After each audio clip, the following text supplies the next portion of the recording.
মই দুই এটা ভিডিঅ' দেখিছোঁ আৰু যিসকলে চৰকাৰক বা অসমীয়া বা আমাৰ অসমৰ যিটো জাতীয় চেতনাক প্ৰতিনিধিত্ব কৰিছে তেওঁলোক আমাৰ চৰকাৰৰ নটিছত থাকিব আৰু যেতিয়াই সময় সুবিধা পাওঁ USTM টাইপ তেতিয়াই তেওঁলোকক ব্যৱস্থা লোৱা হ'ব। যেতিয়া কোনোবাই যদি জাতিটোৰ বৰ ঘৰত সোমাই যায় তেতিয়াতো মাত কথা মাতিবই মানুহে। সেই মাত কথাটোক আপুনি কেনেকৈ বন্ধ কৰিব পাৰিব? যদি এতিয়া আমি যিটো উৰিয়াম ঘাটত দেখিলোঁ, মই দুই এদিনতে আপোনাক লখিমপুৰৰ ভিডিঅ' দেখাম, হাজাৰ হাজাৰ মাটিত পুখুৰী কৰি লৈছে। তাত নেকি ক'তো গৰাখহনীয়াৰ কথা নাই। যদি গৰাখহনীয়া মাটি ভাঙা মানুহ হ'লেহেঁতেন 1.5 কঠা মাটি ল'লেহেঁতেন, 2 কঠা মাটি ল'লেহেঁতেন। গোটেই জাগাত হাজাৰ হাজাৰ পুখুৰী বনাই ব্যৱসায় কৰি আছে। গতিকে লখিমপুৰ, যোৰহাট, শিৱসাগৰ এইবিলাক হ'ল জাতিটোৰ বৰঘৰ। আৰু জাতিটোৰ বৰঘৰত যদি কোনোবাই সোমাই যায় আৰু যদি কোনেও মাত নিদিয়ে, এই জাতিটো কোনে উদ্ধাৰ কৰিব? গতিকে আইন হাতত নোলোৱাকৈ মোৰ মতেদি জাতিয়ে সমস্বৰে মাত মাতিব লাগে আৰু ইয়াৰ পিছত আৰু সুযোগ নাহে। খালি আইন হাতত ল'ব নালাগে। আইন হাতত নোলোৱাকৈ জাতিয়ে যিমান পাৰে সিমান আন্দোলন কৰিব লাগে এনেকুৱা ধৰণৰ ঘটনাৰ বিৰুদ্ধে।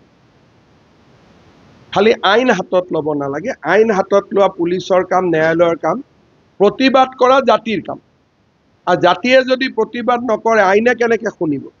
গতিকে মইতো কোনো বেয়া ভাবা নাই, খালি নিজে যাব নালাগে। যোৱা কামটো পুলিচৰ। যদি তেওঁলোকে তাতে আছে, ৰাইজে বেয়া পাইছে, দাবী কৰাততো কোনো আপত্তি নাই। উলিয়াই দিব নিদিব এইটো পুলিচৰ কাম। কিন্তু মোৰ ভোক লাগিছে, ভোক লগা বুলি কোৱাত কি আপত্তি আছে?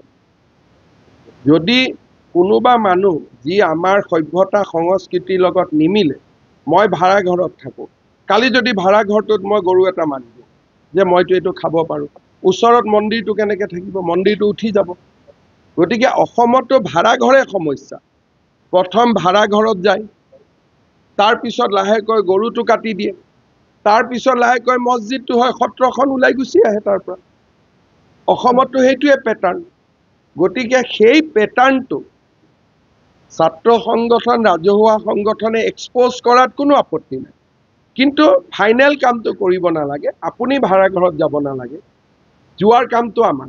মালিকজনক আপুনি মাতি আনি বুজাব পাৰে যে খুৰা কিয় ভাড়া দিছে, আমাৰতো জেগাটো বেয়া হৈ যাব। অনুৰোধ কৰাত কোনো আপত্তি নাই, কিন্তু হাতত ল'ব নালাগে। হাতত লোৱা কামটো চৰকাৰ।